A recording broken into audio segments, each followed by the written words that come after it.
মামি হচ্ছে ঠাকুরের জন্য মালা তৈরি করতেছে, দেখো কত যত্ন সহকারে সুন্দর করে। তো হচ্ছে আজ আমরা চলে গেলাম মামার বাসায়। মামার বাসায় হচ্ছে গৃহপ্রবেশ অনুষ্ঠান আছে, আমাদের দাওয়াত ছিল, তাই আমরা সপরিবারে সেখানে হাজির। তো দেখো কত আয়োজন, এই যে মামি এখানে কত কিছু আয়োজন করতেছে। এটা হচ্ছে অন্য একটা মামি, আর এই যে হচ্ছে গুরুদেব, গুরুদেবের সারথি যারা, তারা ওইদিকে ভিতরে গুরুদেব অনুষ্ঠানের জন্য আয়োজন করতেছে। এটা মামিদের নতুন ফ্ল্যাট, তারা নতুন একটা ফ্ল্যাট কিনছে, তো হচ্ছে সেটাই গৃহপ্রবেশ অনুষ্ঠান। কাজ এখনও সম্পূর্ণ হয় নাই, অনেক কাজই বাকি আছে, কিন্তু আগে থেকেই সব দিন তো আর ওঠা যায় না, তাই অনুষ্ঠানটা আগেই করে নিল।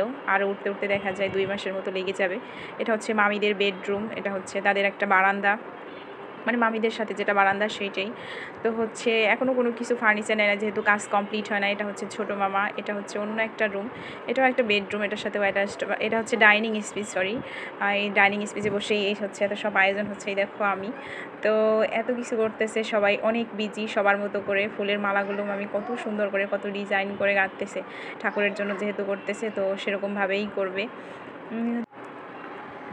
ছোটো মামি খুবই ঠান্ডা স্বভাবের একটা মানুষ, সে খুবই সতর্কতার সহিত আস্তে ধীরে অনেক সুন্দর করে গুছিয়ে কাজ করে। দেখো কত সুন্দর করে গুছিয়ে ফুলের মালাগুলো তৈরি করতেছে।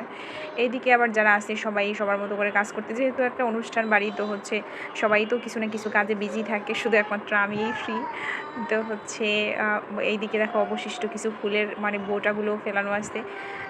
এগুলো হচ্ছে চরণামৃত, যেগুলো হচ্ছে ঠাকুরের চরণামৃত বলে। এগুলো সেই চরণামৃতগুলো এখানে রেখে দিচ্ছে, একটু পরেই সবাইকে দেওয়া হবে, বা যে যার মতো করে নিতে পারে। তো হচ্ছে এদিকে আবার ফল প্রসাদ কাটার জন্য সবাই বিজি, এগুলো ঠাকুরের ভোগ দেওয়া হবে, তাই দেখো বিভিন্ন রকমের ফল আইটেমসগুলো কেটে রাখছে। আর এগুলো হচ্ছে ভোগের জন্য, ভোগ রান্না হবে, সেই জন্য মামি এগুলো কাটতেছে, ভোগের সবজি।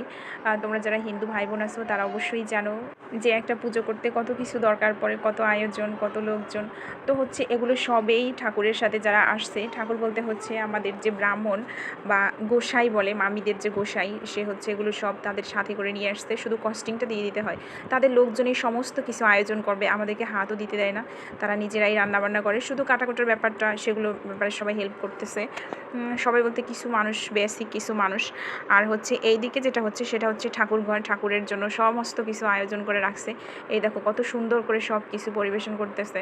এখনও পূজা শুরু হয় নাই, তারপরও কিছু কিছু অগুছানো আছে, শুধু আয়োজন করে করে আনতেছে। এগুলো হচ্ছে রান্না হচ্ছে ঠাকুরের জন্য, যেহেতু সে নিরামিষ রান্না করবে, ওনাদের লোক এই যে সেগুলো কেটে কুটে রাখছে।